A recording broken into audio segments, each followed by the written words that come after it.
Now, there's nothing I like more than an election. And of course, next year, there are going to be huge numbers of election. We have the probable general election next year. We have the US presidential election and also the London mayoral election. Now, Sadiq Khan says he's standing for a third term. The Conservatives are in the middle of selecting their representative to fight Sadiq Khan. And over the next hour, it's your chance to put your questions to the two finalists. We have with us Susan Hall, Conservative member of the London Assembly, and also Hossain, who is barrister at 187 Chambers.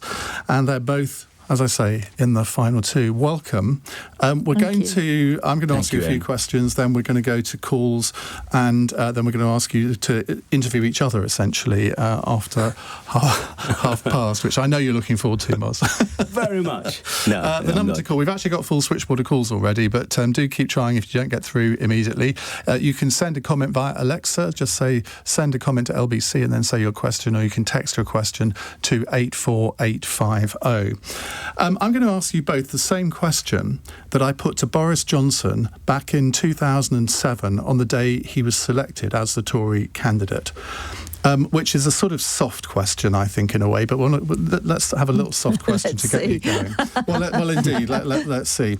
Apart from scrapping the ULEZ expansion, what's the first thing you do when you're sitting at your desk on your first day in power as Mayor of London, Susan? OK, I'd be sitting opposite Sir Mark Rowley, discussing exactly how we were going to get the Met out of special measures.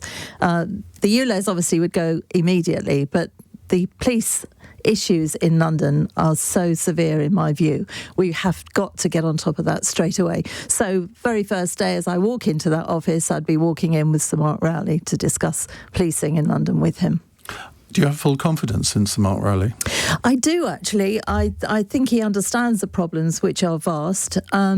I quiz him a lot because I'm on the Police and Crime Committee in London, and he's getting a plan together, but it's got to be done quicker than it's being done now. But there's lots of things regarding policing that I would want to discuss with him, and I certainly know some of the things I would like changed. Give me one thing that he's not doing at the moment that you'd like him to be doing. OK, he needs quicker to put officers into the safer neighbourhood teams. They keep being distracted all over the place. We've got more frontline officers than we've ever had before.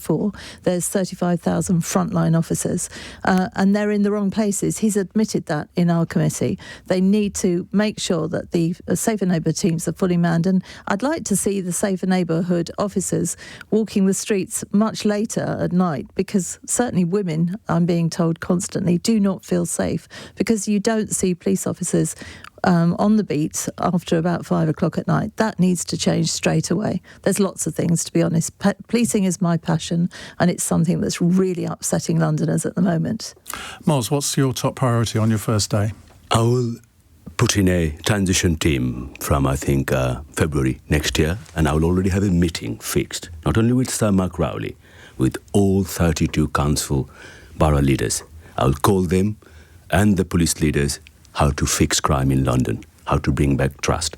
Not only the police officers, not only Sir Mark Rowley, we must have 32 borough leaders, Conservative and Labour, to work together to fix the problem with Met, which Sadiq Khan has never led the Met. Met is in special measures. That's what I'll do. Number one, just not the police officers, bring the council leaders too. I'm sure crime's going to come up with the callers, but just on that, I mean, you look at the murder numbers for last year, they were quite a way down on the previous year. I mean, not everything is going wrong with the Met, but that's the impression that is sometimes given. I mean, I asked Susan, what's the one thing that Sir Mark Rowley is not doing now that she'd like him to do? What would you say? The most important thing for any policing for any city is you must have police officers embedded in the community. So the good old neighbourhood policing, not only during the day and night. I talk to people all the time in my profession, which I do, as you know, for the last 21 years, every day.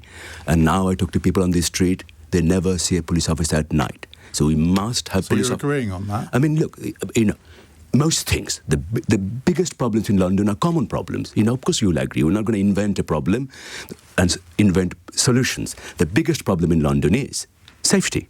The second biggest problem is affordability. These are common problems and we must fix them. So we must have that.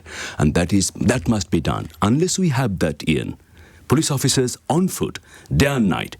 The city will never be safe. Okay.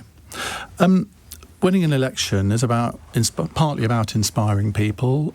We know Sadiq Khan, we know his record, but what qualifies both of you to be Mayor of London? I mean, one of you, few people outside City Hall have ever heard of, if I may say so, Susan, and the other one of you, no one had ever heard of before this election campaign started. I mean, Moz, you've come out of nowhere. Yes, but what qualifies you to be Mayor of London? Nobody knew, I make a joke, they say, Moz who?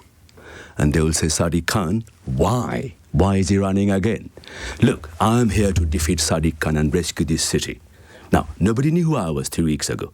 But when people hear about me, when they hear about my life story, and they pay attention, I'm the only candidate who can reach beyond core conservative votes because of my backstory, because of the lives I have led, and also because of my professional experience in criminal justice system for the last 21. Because you're a KC. KC, I can litigate the case against Sadiq Khan and expose his failures. There's not a single attack line Mr. Khan can use against me. It will not be... Well, he can. He can say that you're you're politically naive because you haven't fought an election before, yes. as I understand If you want the most experienced person in London politics, is Sadiq Khan. Do you want him? Do you want him? But how do you know Susan's been involved in London politics. She's on the London Assembly. Presumably, she can know how to pull the levers of power. Yes. How would you know how to do that? Do you really think, Iain, coming from where I come from, in one of the most competitive professions in the world, I'm at the top of it. Do you really think that happens with just single-mindedness, resilience? I lead team. Let me tell you, the most successful mayor in the country is now Andy Street. Like me, he had zero experience of politics. He led an organization as I do. As a King's Counsel, I lead a team of experts, junior barristers. As a leader, what you need, Iain, I'm sure you'll agree, you're experienced. You need a person with vision. Do I have vision for London? Yes, I do. I want to make the city safer, more affordable, transport better. Can I lead a team? That's what I do, day in, day out. I lead a team. And things you don't know. Andy Street told me 2 things to be successful mayor. Listen, he said. And number 2, have better people than you around you. I do that every day, Iain, in my job. Well, if they were better people, why didn't you encourage them to stand for Mayor of London? Better experts. Leader. I'm the best leader, as I've just told you. Okay. You have to be the best leader. So you want to be a Ronald Reagan, a sort of somebody who provides the leadership but isn't necessarily on top of the detail. Look at anybody who made history, changed course of history, people. They want accountants, okay? They want people who read figures. They were visionary. They had vision for a city or a country, and they had experts around them to help them. That's what I will be. I'll be a visionary leader. Susan, you have got experience on the London Assembly. You were leader of the Tory group for 4 years. But what qualifies you as an individual, as a person, to be Mayor of London? Okay, so I am known in Harrow because I was a leader there. I've been a councillor there for 17 years. I've also run a business for over 30 years there. So I've run a business, and Andy Street, you often bring up Moz, but actually he's married to a politician, so he actually does understand... I didn't know that was a quality. He understands how it works. He also ran John Lewis extremely well for many years, and running a big organisation gives you an understanding of how things are run, which is vital in my view. But you haven't run a big organisation. I was leader of Harrow. Excuse me. I was leader of Harrow Council. I've also been on the Budget Committee, chair of the Budget Committee in London. £21 billion budget. I know how that all works. I know how City Hall works and what the mayor has to do with his budget and various responsibilities he's got. So actually, in lots of ways, I'm far more qualified than mayors before. I have that experience, but I've got experience in the real world for running a business. You seem to me, from my observation, to be running as the anti-Sadiq Khan candidate rather than the sort of pro-conservative. I mean, obviously you are a conservative, but yes, a lot of the publicity I see is just against Sadiq Khan. Is that your strategy, to win by criticising him? No, I want to win because I love London and I'd make a damn good mayor. That's for sure. I really would. I've lived in London all my life. I'm a complete Londoner. I've had a business here for 30 years. I brought my children up in London. I don't like the way none of us are feeling safe. Criticising Sadiq Khan, of course, is easy because he makes so many mistakes and he just doesn't care for our city. I do. I'd make a good mayor. You may disagree with his policies, but to say he doesn't care about our city, I think that is slightly stretching it. I don't, you see, because... Do you think he went into that job deliberately to try and fail in different policies? No, and I'm not being political here. I think Ken cared about London, and I think Boris cared about London. But Sadiq Khan... he doesn't care about our history. He wants to tear down our statues. He wants to rename our roads. That's not somebody that loves our city. He goes abroad, and what does he do? He gets pictured in a cannabis factory. We need to be bashing the drums out there in various cities saying, look how brilliant we are, bringing business to our country, bringing tourists here to our city, beg your pardon. No, we need to be so proud of being a Londoner, and I am. Right, I had about 10 questions I wanted to ask you. I've only asked 2, so I'm going to leave it to the listeners to try and ask the other questions that I was going to. I might slip in a couple along the way. So we will come to Mark in Redbridge. Mark, hello, what's your question, please? Hi, yes, I'm a paediatrician working in London, living in Redbridge, as you say. According to the work of the excellent scientists at Imperial College London, toxic air contributed to the premature death of 4,000 Londoners in 2019.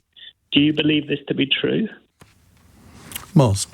Look, I know I've heard these figures before, but this is not accepted by everybody. Mr. Khan has mentioned these figures before, but I know what is behind your question, Mark, and that is, thank you for your question. If it is about ULEZ expansion in outer London, that has got nothing to do with improving air quality. Well, of course it has. No, his own tearful... even people who are against it would surely accept that Iain, it would improve air quality. No, Iain, his own tearful report he commissioned says it will have negligible impact on air quality. Mr. Khan is doing this to fix the financial mess he made in TfL. And it is a cruel measure. During the worst cost of living crisis, working people simply cannot afford to pay $12.50 a day when they're already suffering so much. Do you believe that the inner ULEZ zone has improved air quality? Yes, it has. Okay, so therefore you should surely at least accept there is a case for expanding it. No, I've just told you, Iain, his own report had said it will have negligible. This is not my words. From the report, it will have negligible impact. Look at the time, what is the motivation behind it? Raise money. When is he doing it? During the worst cost of living crisis. I'm sure people call in during your program. There's never a good time to introduce something like this, is there? No, but if it had huge impact, okay, fair enough. It will have negligible impact during the worst cost of living crisis. And let's be honest about it. This is not about air quality. This is about fixing the finances. Well, I suspect Mark thinks it is about air quality, don't you, Mark? Yes, I do. I'd like to know what urgent action the candidates on the call would take to address air quality and whether they would go much further or much stricter than the ULEZ if they feel it's inadequate.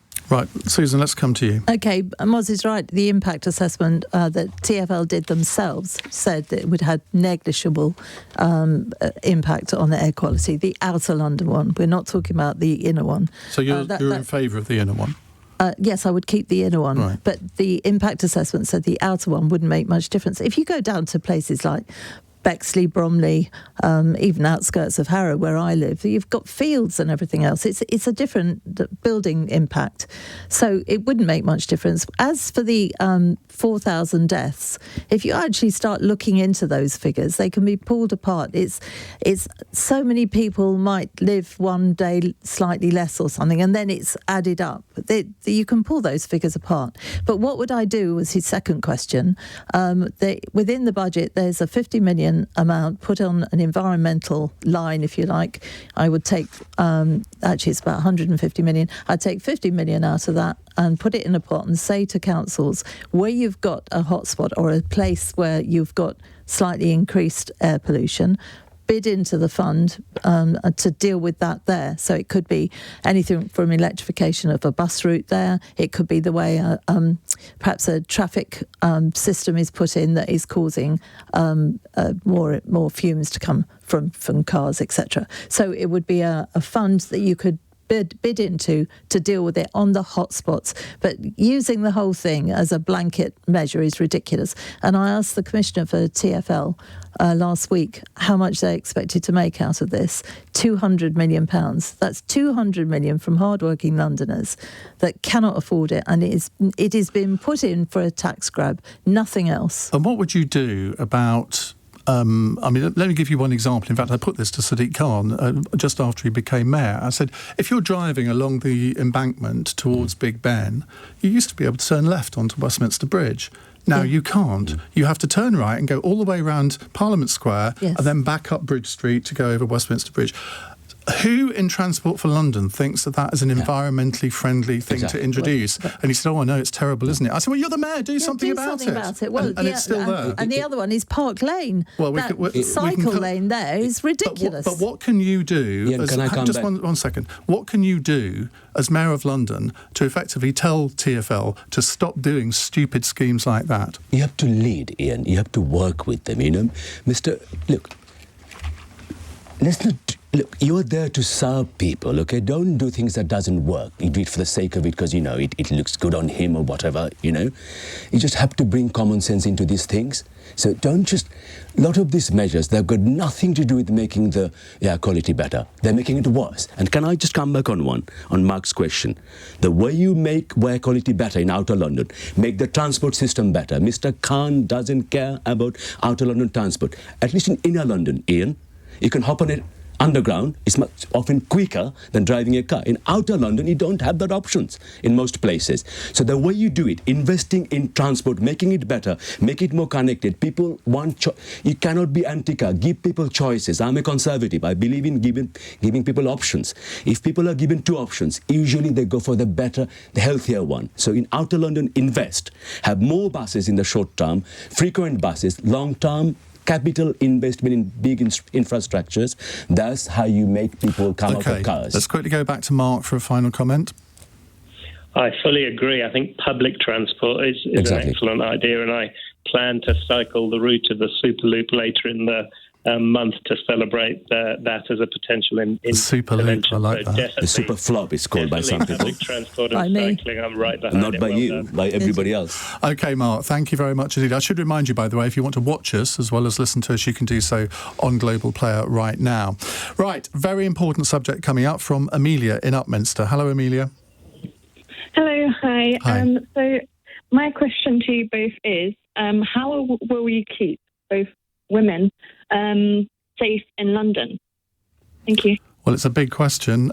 Susan, let's come to you. Well, and it is, and we've really got to grip this. We've got to improve trust and confidence in the police as a start. Now, Sir Mark Rowley, you'll be surprised to hear that he cannot sack officers that he knows shouldn't be in the Met. So he's dealing with that with the Home Secretary at the moment. The laws have got to be changed around that. He can't sack them. No, they go to a board, if you like, and the board decide whether that person should stay or go. It's bonkers. So that needs to be done. He needs to get all the wrong-uns out of the Met, and we need to start building confidence, trust and confidence. Isn't also just as big an issue is how they get into the Met in the first place? Well, of course, and vetting is something that's been discussed. I mean, the Casey report mentioned it. We've got to make sure that vetting is done in a better way. He knows that. There are so many things that are wrong with the Met at the moment, and Sir Mark Rowley's trying to deal with that. We also need more police officers on the street, which is what we were talking about earlier. We need women to particularly feel safe. There are areas that are dark, so we need to talk to councils about lighting. There's lots of different things, but trust and confidence in the police is down to 50%. But the councils will come back to you and say, well, we're under such financial pressure. You seriously think that we can spend X £1,000s providing more lighting, come up with the money and we'll happily do it? Yes, and perhaps that needs to be looked into because women do not feel safe. I know as a female, if you're walking along the street and it's dark and it's late and there's not much traffic around and somebody's walking behind you, you feel a knot in your stomach because you think, oh my God, yeah, and it's 9 times out of 10, of course, it's perfectly all right. But we women do not feel safe and we've got to deal with that. Trust and confidence is down to 50%. It's never been that bad. So we need to deal with this. Moz, you're mayor. How do you make Susan feel safer at night? Amelia, thank you very much for that question, Amelia. Your question, talk to most women in London, they'll say the same thing. With me, you get two things, two in one. You get a mayor who will lead and an expert in criminal justice system. This is my pledge to you. I will reform Met and bring back trust. I will dismantle the Directorate Professional Conduct. We're going to set up an anti-corruption unit with women, with charities, with leaders from different professions and community. Police cannot police themselves, okay? That's what happens now. We must bring people from community, people like, people from the community who knows their community. And then, Amelia, this is what I want to do. When was the last time you saw a police officer at night? Never. We must have police officers day and night on foot. I have mentioned this before. One of my big pledges is this. We must have every single street in London well lit. We cannot have that in 21st century London, that women have to walk home. But this whole idea of having so many more police officers on the street to provide so-called reassurance, yes, wouldn't they be better deployed actually fighting crime? I mean, you are fighting crime, aren't you? Iain, by being on the street, you shouldn't have police officers to say, let's wait and see for the phone call when they come, somebody been mugged or somebody been, robbed. Let's just, no. By being on the street, that's how you fight crime. That's the best, most effective way anywhere in the world where people have been able to reduce crime is by having police officers on the street. So why not? Well, fine. If we can afford to have a police officer permanently stationed on every street, what would he do? Wouldn't we all love that? But we know that finances won't allow it. There's no price for safety. There's no price for human lives, okay? So you're putting more money into it? Of course I would. Not only... Where's it coming from? Let me tell you two things. First... No, where's it coming from? First, I've got two things. First, as a criminal barrister, I know how police time is wasted. I've seen it for 21 years, okay? So we have to refocus that time. Give an example. Mr. Khan keeps closing police stations down. You know what happens if somebody gets nicked these days? They have to travel sometimes 5-6 miles. The process started by Boris Johnson. Okay. I'm not here to talk for... I'm here to defend London. That's what I'm going to do. Under me, there'll be no closure of police stations, and we have to reopen. Of course, we can't have all the buildings back. We have to have more police stations open. Which will cost a lot more money. Yes, but this is, let me tell you. That's two spending pledges. Let me tell you this. If I'm the mayor of London, okay, Conservative mayor, do you not think the government, I'll work with the government, I'll be asking for money. Well, you will be asking for money, but there's no guarantee that you'll get it, because there'll be lots of people all around the country asking for money. Why? Let me tell you, Iain. Nobody comes in a city that London is the economic engine of the country. Unless we have a safe city, nothing works. Businesses don't thrive in a city that's not safe. No, I get that. But what you've done in that answer, you've given two spending commitments. You haven't told me how much money it would cost to reopen all these police stations, or indeed provide more police officers to walk the streets. How much money would it cost? Look, you asked me a general question about safety. Oh, no, okay? I'm asking you a specific one. All I'm saying, I know, we're not there yet. All I'm saying to you, as the answer to those questions, that we must have to, both Sue and I agree, we must have more police officers on the street, okay? We can't have on every street. We can't, but we must have more. How many more? So look, I mean, that's a figure. That's not a figure I've looked at carefully yet. But as a principle, I'm sorry. You're standing for Mayor of London. Yes. Surely you should have looked at that. You ought to be able to give me a figure of extra police officers, how much it would cost, and what you're going to be asking the government for. As soon as I'm nominated as the candidate of the Conservative Party, I will have all this. At the moment, all I'm trying to say to the Tory members, who is a better Susan, person can to you give me a figure? Yeah, I can. At the moment, there is more police officers because the government have given the funding from them than we've ever had in London. My point is they need to be deployed, and we spoke about that earlier. So you're not promising extra ones? No. We need them redeployed, and the Commissioner knows that. Now, in the meantime, I have found £200 million within the budget that I would put certain units within the BCU, the basic command units, to deal with what the police call low-level crime, burglary, robbery, theft, etc. That is a package there that would certainly cover that. No, no, it's not a bottomless pot. The point that you were making there on buildings, we have been screaming at the Commissioner for his plan for the buildings for the last year, and hopefully that'll come through soon. But in actual fact, the police never spend their capital spend ever. It's always underspent. So there would be some money in there to look at police stations. And because, quite frankly, with more frontline officers that we've got, they've got to have somewhere to charge up their radios and their and can I come back to this? So very, very quickly. if anybody thinks there are enough police officers already in the system to deploy them and the way we want it, that's simply wrong. For Susan to say, without recruiting any more police officers, you can have neighbourhood policing in London, I'm afraid is wholly false. Amelia, your reaction to what you've heard, and is there one thing that you would like to see the candidates promise? Yeah. So following on that, I was just wondering, so how would you rebuild the trust in the Met then? Very quickly, either of you. Okay, building trust in the Met is to show that they are getting rid of the officers that are the wrong uns, if you like. It's to start showing that there are more police officers on the street. We do not need extra ones. We need to deploy the ones that we've got. That, it's not a bottomless pit. We're Conservatives. We can't pretend to spend money we haven't got. So the officers are there. The government's doing quite a good job of that. Yeah, well, I'm talking about London. Let's concentrate on London, Ian. That's a whole other conversation. So there are enough officers there. They need to be put into different jobs. And the Commissioner has admitted this. All right. So last week... Just before we go to the news, two quick questions, one to each of you. Susan, you are quite feisty on Twitter, it has to be said. Oh, God. I've got a tweet here where you describe Gemma Collins as...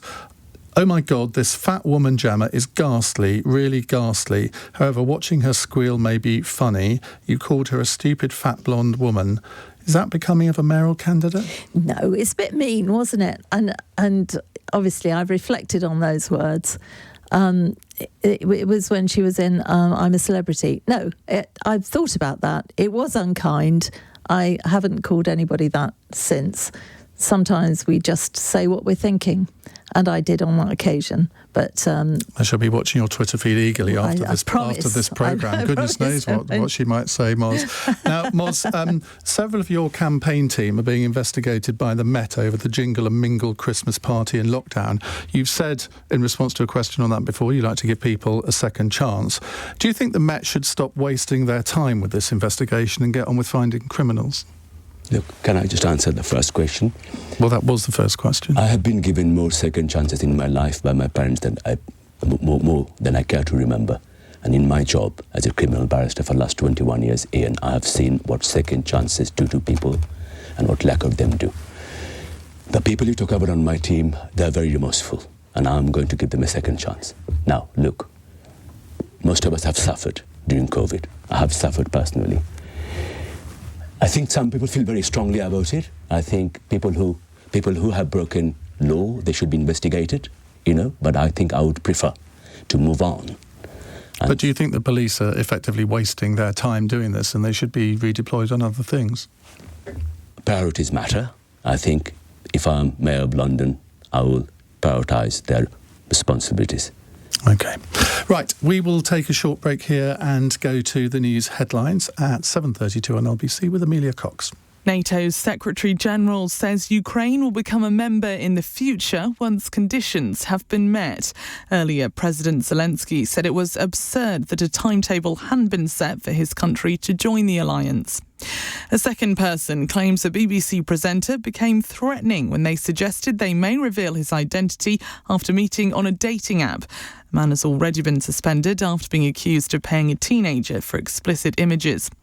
And a people smuggler has been jailed for more than 12 years for the manslaughter of 39 people found dead in a container in Essex. The Vietnamese nationals died in the airtight trailer which was discovered in Purfleet in October 2019. LBC weather, showers clearing to leave a dry night for most. Showers persisting in Northern Ireland and North Scotland will drift into Northern England in the early hours. Lows of 10 degrees. This is LBC.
Dale on LBC.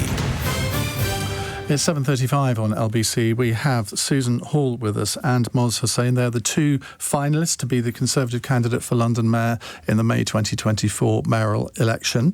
Let's take another call from Kyle in Islington. Hello, Kyle. Hi, Ian. How are you? Very well, thank you. What would you like to say?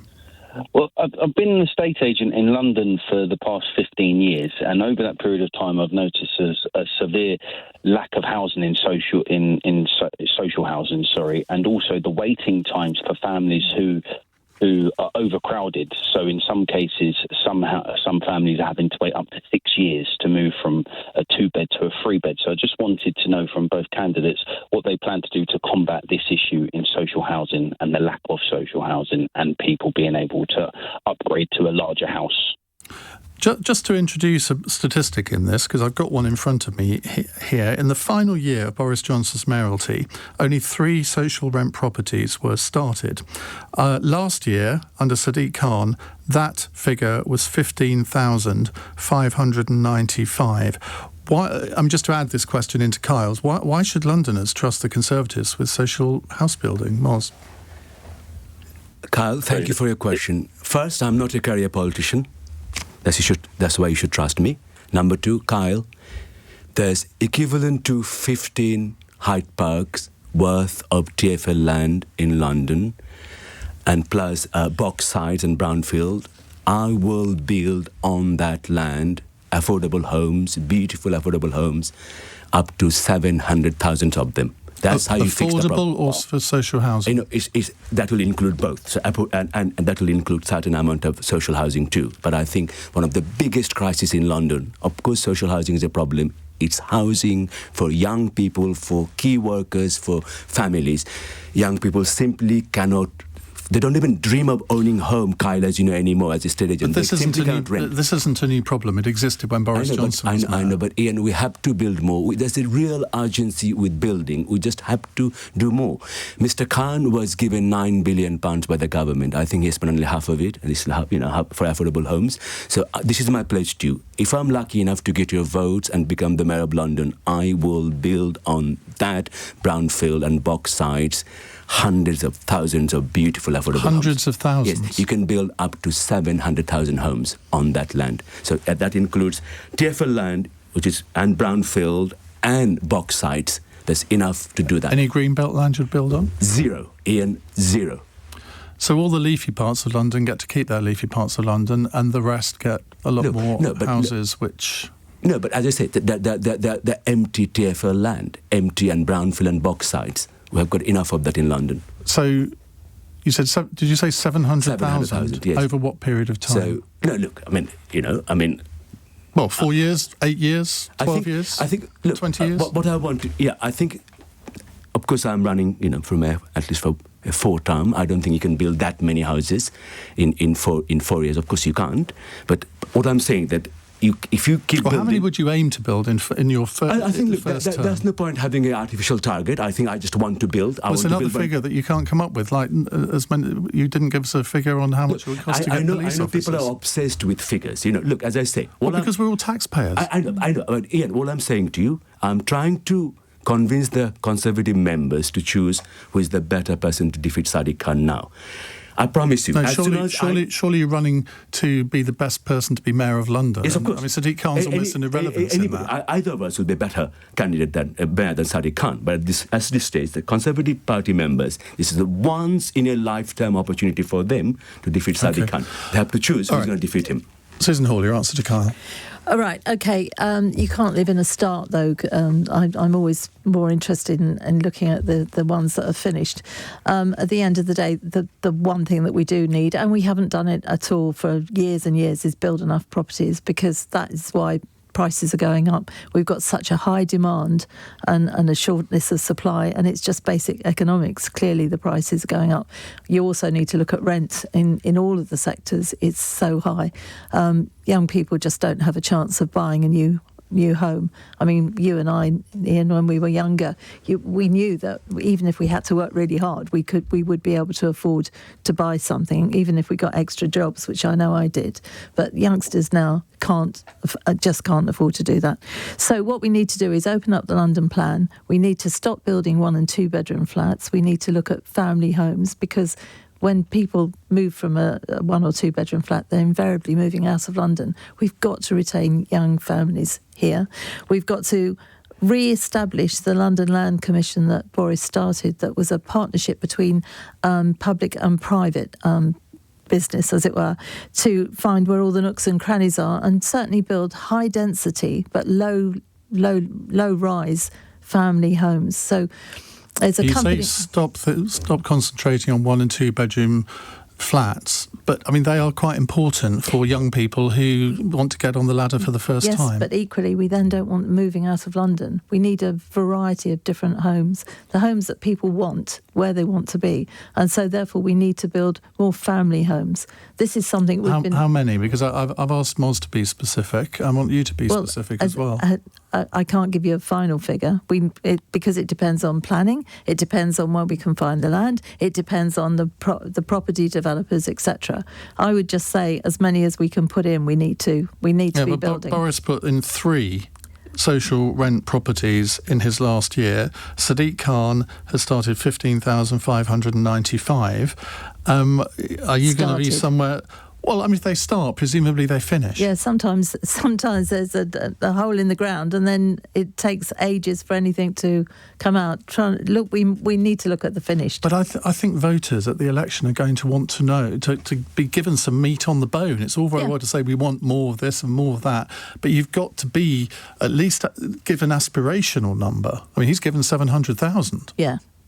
I'd rather be realistic and get some proper figures. Nothing I promise or pledge will not be... I won't allow anything to go out that I don't know I can deliver, and I don't know where the money's coming from. You're sounding like Rachel Reeves now. Oh, God, help me.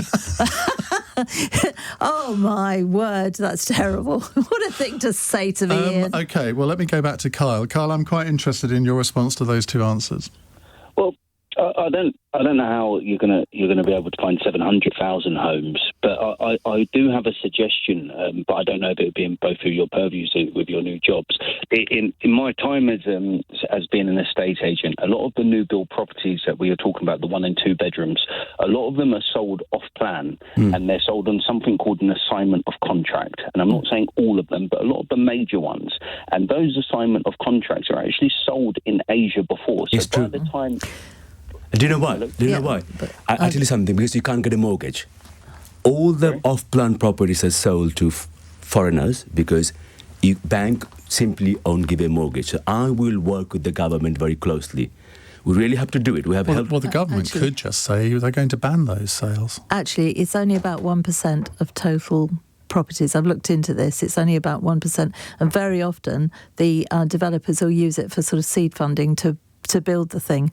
So therefore, on the one hand, if you look at it, you think, oh my goodness, that's dreadful. But on another aspect to it, if it then gives them the money to build the thing in the... Iain, all the off-plans properties, Kyle is right, is sold to foreigners because you cannot... All. Because banks simply... But you're saying it's 1%. You're saying it's all. Banks simply will not give you mortgage in this country for an off-plan property because they want to see physical homes before they give mortgage. Ask Kyle. Right. In a moment, we're going to come to Ask Me Anything round, where our 2 candidates ask each other questions. But first, let's take a call from Miriam in Peckham. Hello, Miriam. Hi. My question is a simple question.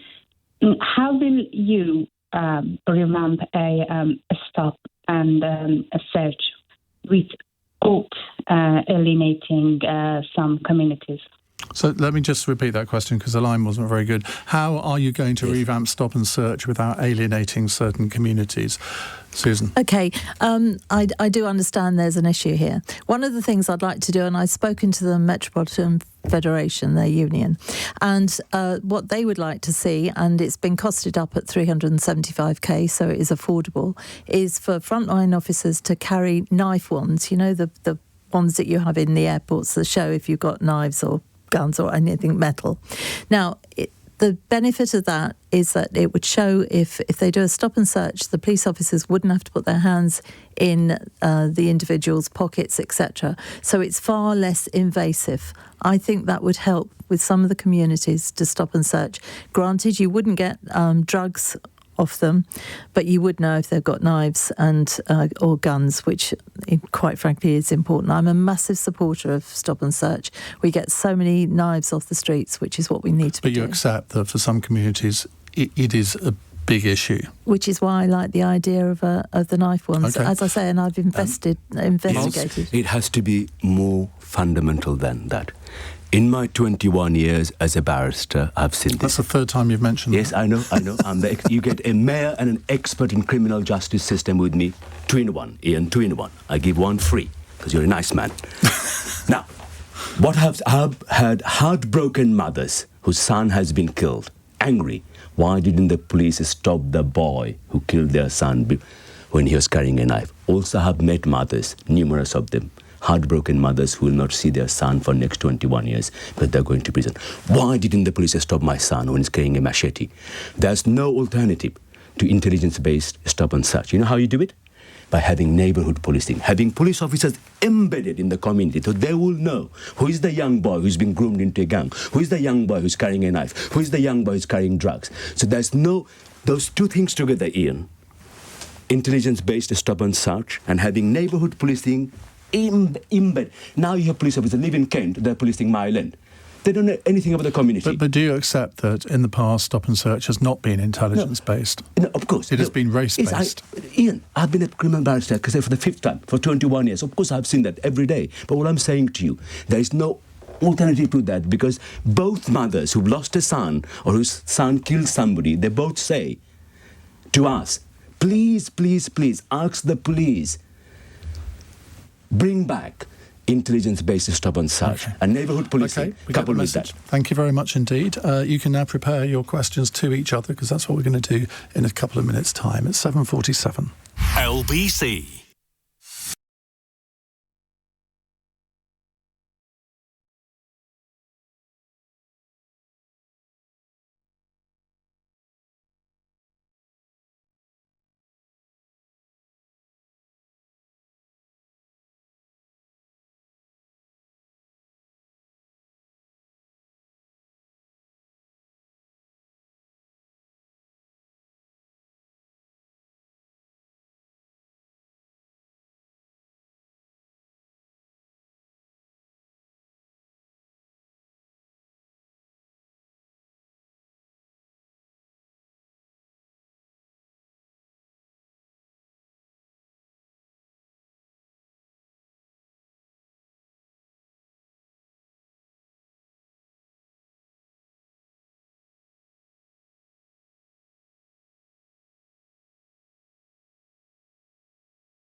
Iain Dale on LBC. It's 7:49 on LBC. We have the two Conservative London mayoral candidates with us, Susan Hall and Moz Hossain. We're going to do Ask Me Anything now, which means that each candidate can ask the other one any question they like for, or indeed questions if they want to, but for a maximum of 2 minutes. Susan, let's start with you. Your 2 minutes to ask questions to Moz. OK, Moz, you keep saying that people will vote for you because of your backstory. You've got an incredible backstory, you have. But why do you think that the backstory means that you'd be a good mayor? I didn't... You misquote me, Susan. No. I say... No, forgive me. Can you speak into the microphone? You asked me a question and answer. I say that to win London, this is what I say, to win London you have to reach beyond core Conservative votes. No Conservative has ever won London just on Conservative votes. I say this, because of my background, because of the lives I have lived, I'm able to appeal to all Londoners. I have lived the life of a struggle, also have lived the life of a King's Council. That way, because...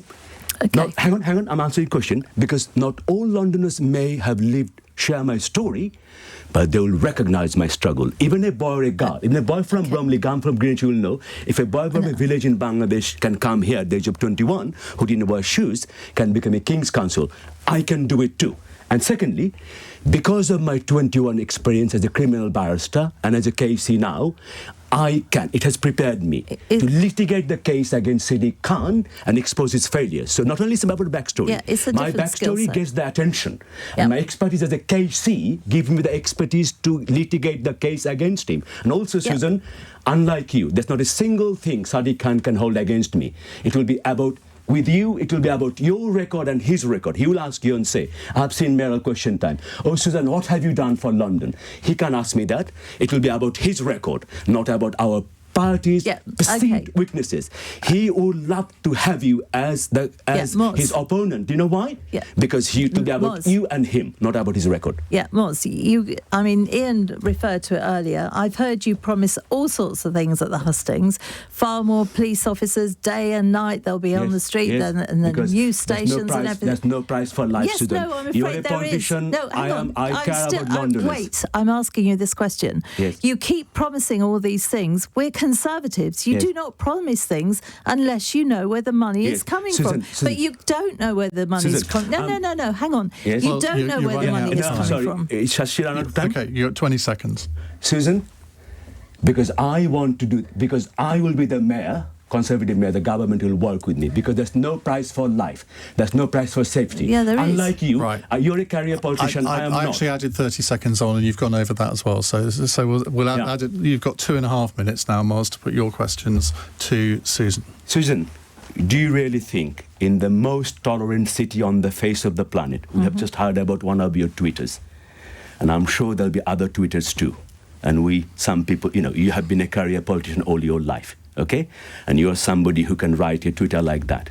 Do you really think that you can reach a single vote beyond core Tory votes to win London? Yeah, actually, I haven't been a career politician all my life. I've run a business, Moz. 17 years. You keep saying you have been a councillor and you have been a GLA member. And I've run a business for 30 years. I know, but I brought up my family here. I'm a Londoner through and through. Yes, I can reach other areas, and I may use Twitter. Do you know what? I'm not a typical politician either, because I say exactly what I'm thinking. And actually, when I come to do pledges, they are all costed up, and they would be delivered. For sure, absolutely. And everybody would know how I would deliver that. Do you think Londoners will vote for somebody who writes intolerant, hateful Twitter, Susan? Yes. Do you honestly think people are going to mind about 2 or 3 tweets that I've done years ago? Oh, you haven't even had Twitter. You know why? Because I worked. I've given my life public service for 21 years. I worked, as a criminal we've barrister. all worked. Londoners I didn't spend time on Twitter. I didn't have time. I worked 17 hours a day, making this city better, as a public servant, didn't have time for Twitter. Well, I'm very sorry, but yes, I am inclined to say what I think, and I will continue to say what I think. I'm not frightened of trying to do this, trying to talk to Londoners, and I get a lot of response, and I've got a good following because people like to hear what I say. Second question, Susan, you keep saying safer with Susan. Yep. You have been 6 years, you have been a GLA member. What have you done? Met is in a special measures. What have you done in 6 years as a career politician to make life safer in London? 30 seconds.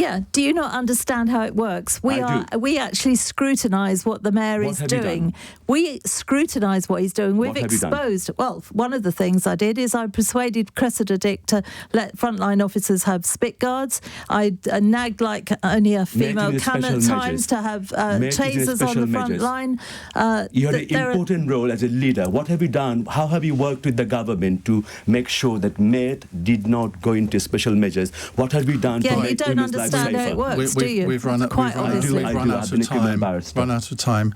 Quick question before we go to John in Croydon. Did either of you attend this year's Pride? No, I didn't. I was in a Hustings somewhere else, I'm afraid. We both are in a Hustings, but from when I'm the Mayor of London, I promise you, every year I'll go to the Pride. I spoke to we had a hustings, I think, the night before, and I was talking to the LGBT group, and I said I would go. It seems odd to me to not go to sort of the biggest event for the gay community in London. Yeah, we should have done. No, we had Hustings already. We had Hustings already.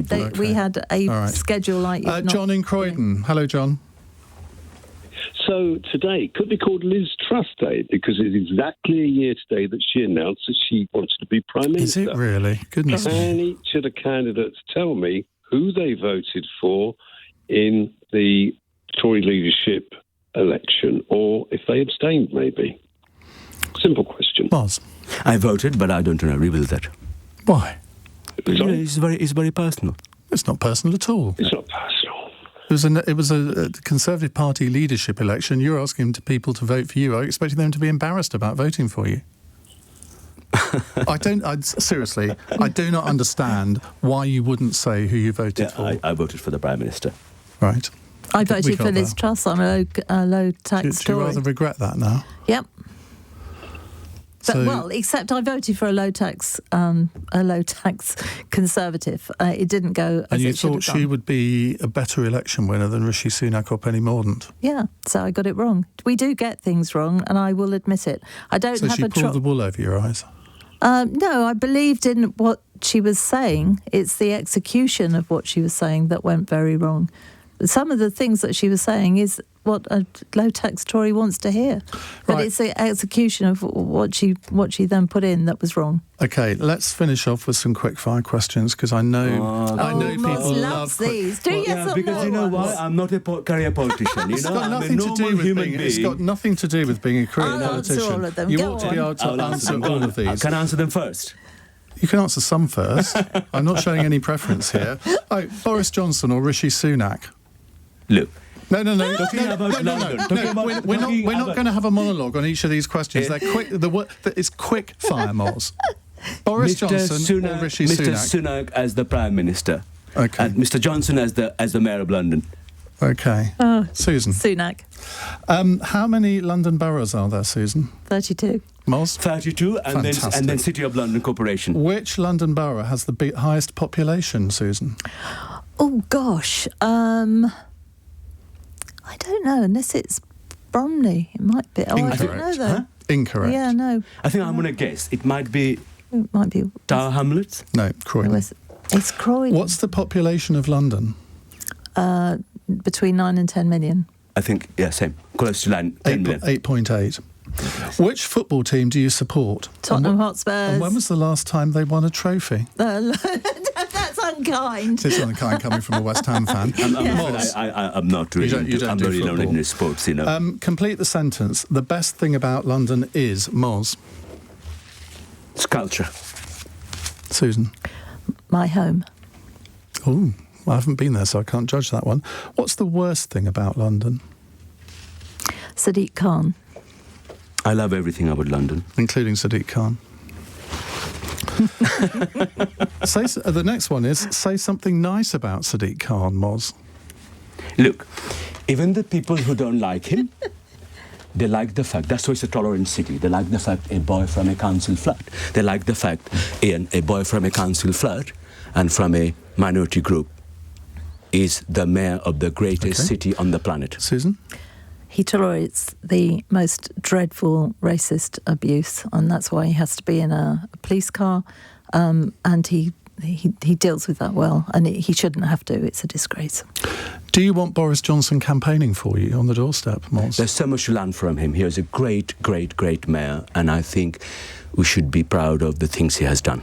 So you would like him to campaign for you? As I say, I would love to learn so much from him. I would love to, I think... That's not the question. Do you want him campaigning for you? I think, it will be, I want everybody, You're shifting in your seat rather uncomfortably, if I may say so. I'm doing it vigorously, with great, great enthusiasm. You misread my body language. All right. I was never very good at that. Susan? Yes, he's incredible... incredibly interesting. I've been out with him very, very many times. He's great fun to be around. Final question, which is quite a difficult one actually. What is the right level of immigration for the UK? Legal immigration, the amount that we need. If you talk to employers, we need more in London. It's illegal immigration we have to deal with. Moz? Look, I'm an example of how legal immigration works. I came at the age of 21. Look at me. I think, in areas where we lack skills, I think we've always been a very welcoming country. So it's difficult to know, Iain, what level. But David Cameron said tens of thousands. No, I mean, that's very artificial. Those sort of figures, that's why I'm not a career politician, You can't just measure people in numbers, But in areas where we lack skills, we should have more people, And in areas we don't need, we shouldn't. Have you enjoyed the last hour? Yes, I have. Thank you very much, Iain. Dreadful. No, I loved it. Well, thank you both for taking part. You've been very good sports. Not all of the texts and tweets that have come in have been, shall we say, supportive or kind. I think a lot of people are wondering why they are getting the choice of two people that, frankly, as I said at the beginning, they've never heard of, but they have heard of you now, so that's a step forward. And we get the result, the 19th of July.